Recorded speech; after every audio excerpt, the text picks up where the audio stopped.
Seja bem-vindo, membro da Atria Academia Aberta de Teologia Reformada. A gente vai continuar o nosso estudo sobre a igreja e na segunda parte eu vou ler com vocês a Confissão de Fé de Westminster e o que ela fala sobre a igreja. Vamos tentar corrigir aqueles excessos, aqueles problemas que é bem comum na igreja brasileira. E lembrando que na terceira parte do estudo nós vamos falar sobre a missão da igreja. Agora deixa eu falar para vocês o que vai acontecer depois disso. Eu acabei de pegar um documento histórico muito interessante sobre a igreja, mas que é usado da forma errada, tá? Ele é usado por esquerdistas hoje em dia. Então eu vou pegar esse documento, vou comentar esse documento e nós vamos ver cada capítulo dele aqui, tá? Então nós vamos continuar. É um complemento sobre a missão da igreja no mundo, tá? É bem interessante, vocês vão gostar. É um material que hoje quem acabou adotando ele são os esquerdistas, mas que não tem nada a ver com esquerdismo, né? É um documento interessante que a gente precisa aprender, tá? Então vamos lá, né? Se você é membro do canal, você pode curtir o vídeo também, tá? E eu não sei, mas talvez com o tempo eu divulgue esse vídeo para pessoas que não são membros do canal, para que eles conheçam a área de membros e se tornem membro também. Então se você é um convidado, curta o vídeo também, faça comentários aqui e tudo mais, né? Vamos lá então para o estudo, ó, parte 2. A Igreja pela Confissão de Fé de Westminster. Antes de abrir, eu quero falar para vocês que na hora de converter o arquivo, alguns textos perderam uma parte da formatação que estava na página do Google, tá? Então por isso que vai ficar meio mal formatado, digamos assim, mas não é má formatação, é na hora de converter em PDF que perdeu a qualidade em alguns pontos. Nada que atrapalhe a gente a entender o conteúdo. Então a Igreja pela Confissão de Fé de Westminster, eu subdividi o capítulo 25 da Confissão de Fé de Westminster para a gente entender alguns pontos a respeito da igreja aí. Eu vou tentar fazer tudo num vídeo só, mas assim que chegarmos aos 20 minutos, eu vou pausar e fazer um outro vídeo para vocês, tá? Aí fica parte 1, parte 2, porque o conteúdo dessa parte da confissão é bem importante, tá? É um conteúdo que quase ninguém fala, conteúdo que quase ninguém lê. A maioria das pessoas que se dizem estudantes de teologia ficam presas na eleição para a destinação, não sabem mais o que estudar. Você está indo um passo à frente aqui na Academia Aberta. Você está vendo um pouco mais sobre o que a teologia reformada fala. Nós não somos limitados às doutrinas da salvação, não. Nós temos doutrinas sobre todos os aspectos da fé cristã, incluindo a igreja, né? Agora, o primeiro capítulo aqui, primeiro ponto do nosso estudo, vai falar sobre a igreja visível e a igreja invisível. Falamos sobre isso no ponto anterior, né, no capítulo anterior, e a Confissão de Fé vai falar isso de novo também, ó. O primeiro parágrafo diz o seguinte: a Igreja Católica ou Universal, que é invisível, consiste no número total dos eleitos que já foram, dos que agora são e dos que ainda serão reunidos em um só corpo, tá? Sob Cristo a sua cabeça, seu cabeça.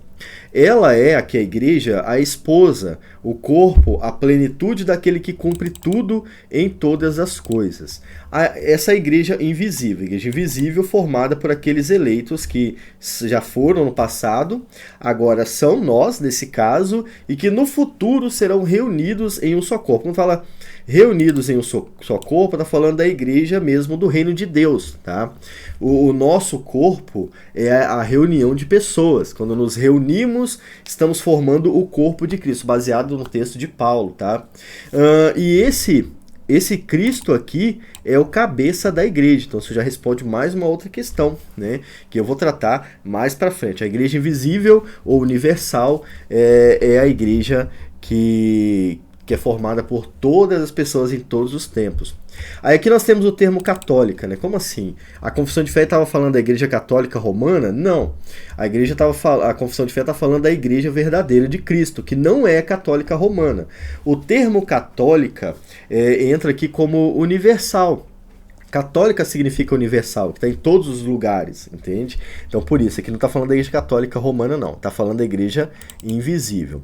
A Igreja visível, no parágrafo 2, também é católica ou universal. Nós somos, né?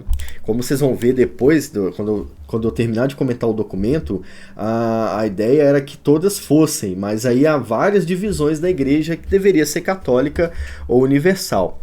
Mas a igreja visível, que também é católica ou universal, sob o evangelho, não sendo restrita a uma nação, como antes sobre a lei, sobre o Antigo Testamento, consiste de todos aqueles que pelo mundo inteiro professam a verdadeira religião, juntamente com seus filhos. É o reino do Senhor Jesus Cristo, a casa e a família de Deus, fora da qual não há possibilidade ordinária de salvação.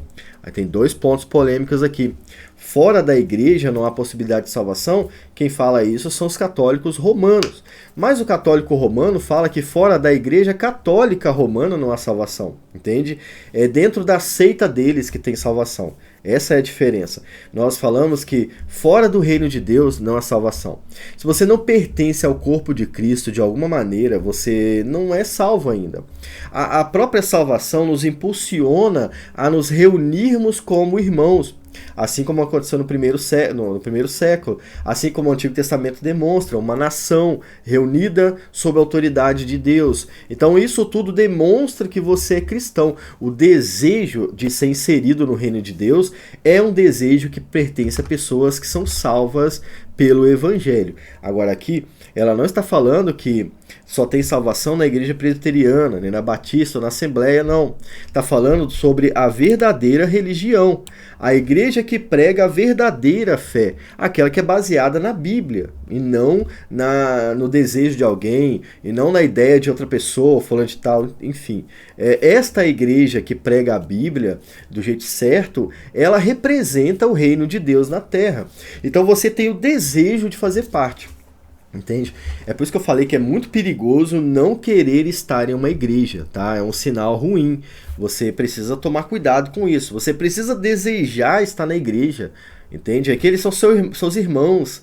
Essa é a igreja de Cristo, né? Ele é o cabeça. Quando Paulo escreve que Cristo é o cabeça, ele estava falando sobre reunião de pessoas. Entende? Então essa igreja visível precisa estar reunida e nela estão aqueles eleitos que foram salvos pela graça de Deus.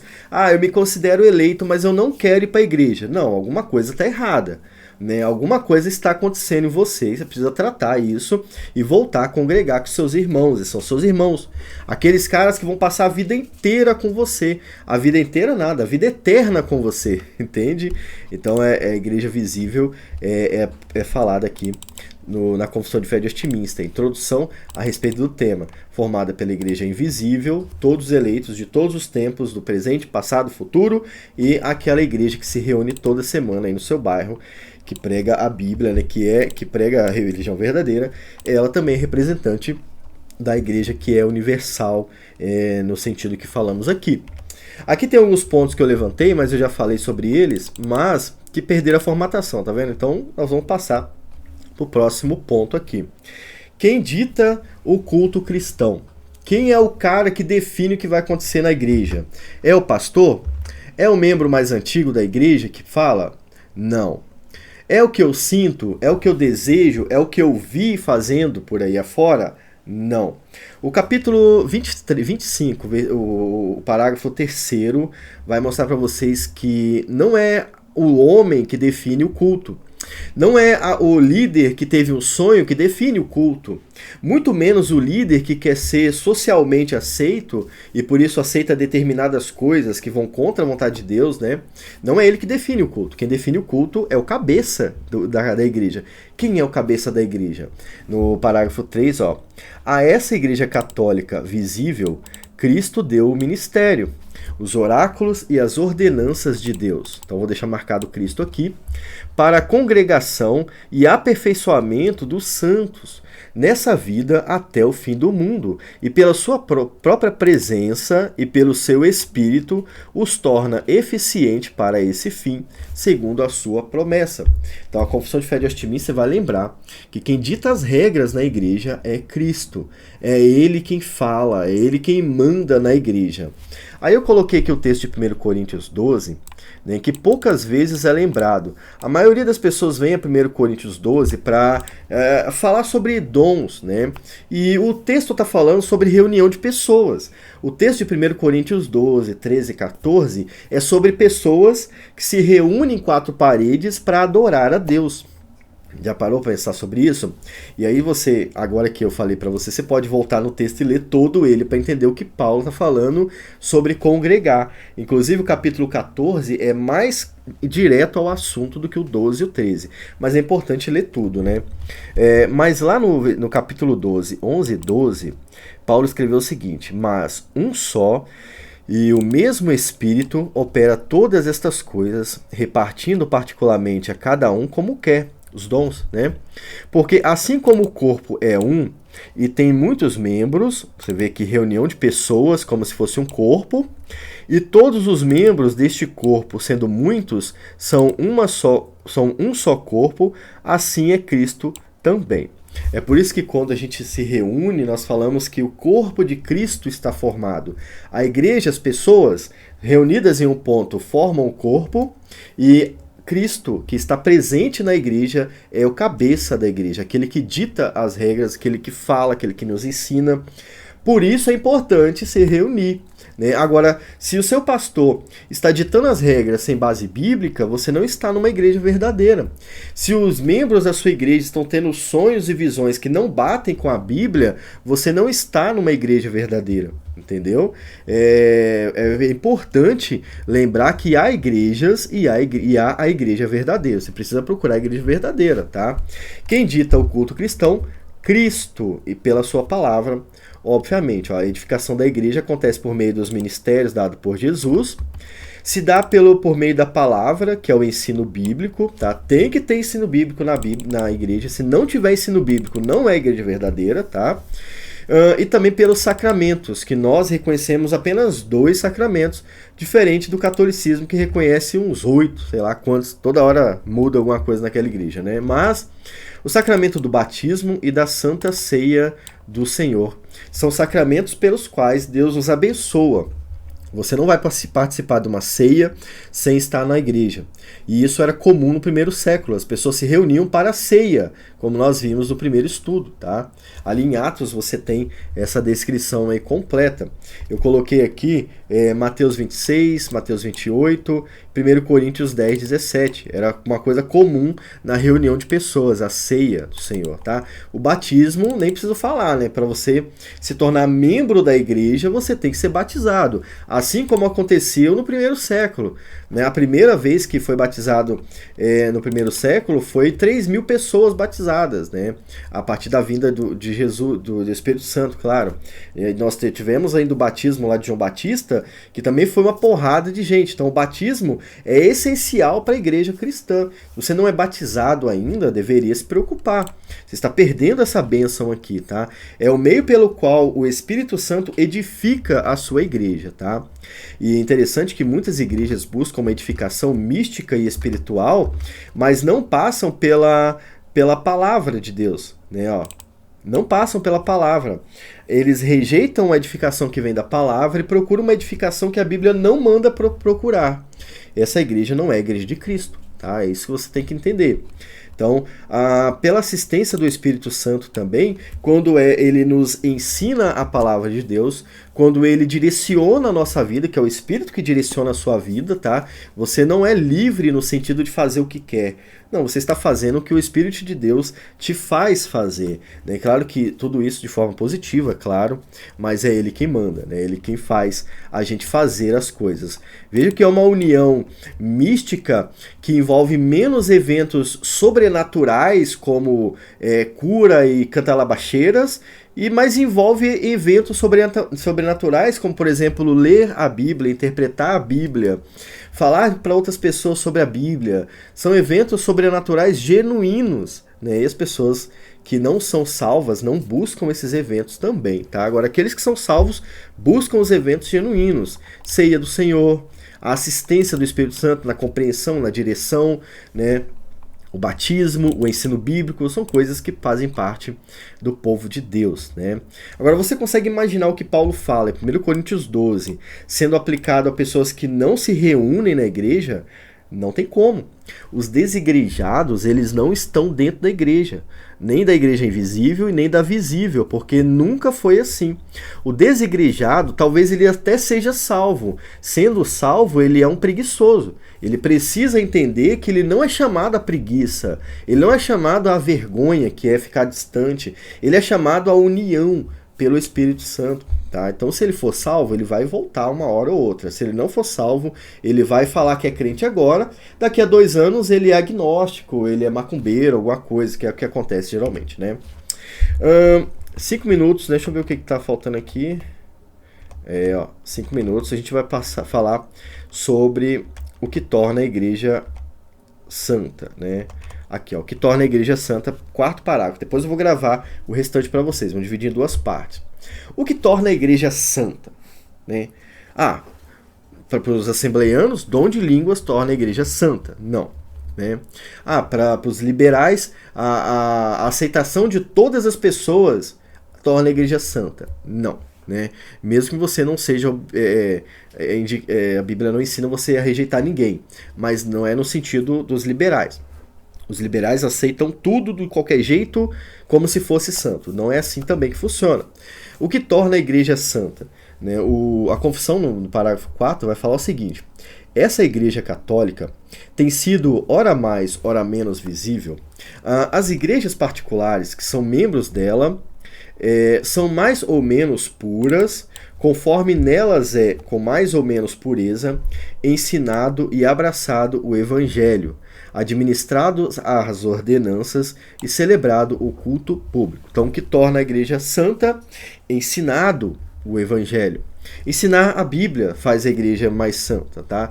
Isso porque os membros que buscam esse ensino começam a aplicar isso à vida deles e eles começam a fazer menos coisas erradas e mais coisas certas. Por isso que é mais ou menos santa, né? Uma hora mais, depois menos, é uma onda que vai acontecendo. Mas isso acontece pelo ensino bíblico, tá bom? E abraçado aqui o Evangelho, interessante que não adianta só ensinar, as pessoas têm que abraçar o ensino bíblico. Então uma igreja, por exemplo, que não gosta de estudo bíblico, ela está com sérios problemas. Tá? Sérios problemas, talvez ela nem exista no futuro. Um dos capítulos que teria que entrar para esse estudo é quando Deus fecha igrejas, né? Talvez eu faça um outro estudo sobre isso também. Deus fecha a igreja, sabia? Ou ele fecha ou ele abandona a igreja. Vamos falar sobre isso, vou ver se eu programo isso mais para frente aqui na área de membros. Mas conforme a igreja ensina mais, os membros aprendem a Bíblia e amam aprender, ela se torna mais santa, tá? É isso que faz a igreja ser mais santa. Quando é administradas as ordenanças e celebrado o culto público. Administradas as ordenanças são aquilo que a gente falou no ponto anterior, batismo e a ceia, e celebrar o culto público é se reunir para adorar a Deus constantemente. Isso faz a igreja pura, né? Agora tem um trecho aqui de Apocalipse 3 que você vai ver uma igreja, né? E vamos entender o que está acontecendo nessa igreja. Como dizes, rico sou, estou enriquecido e de nada tenho falta. E não sabes que és um desgraçado, e miserável, e pobre, e cego, e nu. Vê. É uma igreja que tinha talvez muitos membros, mas ela se reconhecia como rica ou como superpotência, né? Super santidade, ou como essas igrejas hoje em dia falam, né? Alguns pentecostais, eu não vou dizer todos, mas alguns pentecostais olham para os tradicionais como se eles fossem impuros, né? Ou como se eles fossem não santificados pelo Espírito Santo. Isso é pecado. É claro que também é pecado contrário, olhar para todos os pentecostais e dizer que eles não são salvos. Isso é pecado, entende? Essa igreja que a gente tem aqui é uma igreja que é problemática nesse aspecto. Ela achava que tinha tudo, mas Deus estava olhando para ela e dizendo: você é um desgraçado, você é um miserável, você é pobre, você é cego e é nu. E o que estava faltando nessa igreja para ela ser santa aos olhos de Deus? Aos olhos do mundo, ela era superpotência, mas e aos olhos de Deus? Aconselho-te, o texto continua, que de mim compres ouro provado no fogo, para que te enriqueças, e roupas brancas para que te vistas. E não apareça a tua vergonha, a vergonha da tua nudez, e que unja os teus olhos com colírio para que vejas. Então, vários elementos simbólicos. Aconselho que compre de mim ouro puro provado no fogo. Esse ouro aqui não é físico, mas é uma metáfora da bênção que vem de Deus. Contrário à bênção que vem do mundo, que ela é coberta de pobreza, coberta de pecados e tudo mais, aquele ouro que você consegue de Deus, aquela bênção que você consegue de Deus, ela é pura, né? É provado no fogo, é porque o ouro, quando ele vai ser produzido, ele é derretido e a impureza é tirada e só fica o ouro embaixo, entendeu? Quando derrete o ouro, ele vira tipo um líquido mesmo, e aí a sujeira, que é terra, que é outros minerais, fica por cima, e aí a pessoa retira a impureza e fica só o ouro. Jesus estava falando, olha só, a minha bênção, as coisas que Deus dá, a bênção de Deus, ela é como ouro provado no fogo, é extremamente puro, né? Para que te enriqueças desse ouro. Esse ouro não é bênçãos materiais, são bênçãos espirituais, tá? Roupas brancas aqui para que eles se arrependam, porque a sujeira deles estava nítido para todo mundo. Essa igreja que se achava pura estava contaminada com o pecado, talvez com mundanismo, né? Ou sei lá, com o que pode contaminar hoje em dia, né? Para que vista essas roupas brancas, ou seja, eu vou limpar vocês com o ouro que eu tenho, vai purificar vocês do jeito certo, né? E não apareça a vergonha da tua nudez. E para que unja os teus olhos com colírio, para que vejas, né? Um símbolo aqui de ver, né? O símbolo do colírio no olho é porque se você está com o olho sujo, você não enxerga direito. E nesse caso aqui, assim, simbolicamente, você não consegue enxergar o que você está fazendo, você não consegue enxergar o caminho certo, porque o seu olho está tampado com o pecado, é isso que Jesus está falando. Então, esse colírio aqui é a palavra de Deus. A palavra de Deus vai limpar os seus olhos, você vai entender o que você está fazendo de errado e vai começar a enxergar. Entende? O símbolo que Jesus colocou aqui, bem interessante, o que torna a igreja pura, o ensino do evangelho, as ordenanças e celebrado o culto público. Talvez justamente o que estava faltando nessa igreja que nós lemos aqui, né? Próximo ponto são os perigos que circulam a igreja, e eu vou fazer outro vídeo para vocês sobre isso, tá? Vai aparecer em breve aqui no canal também.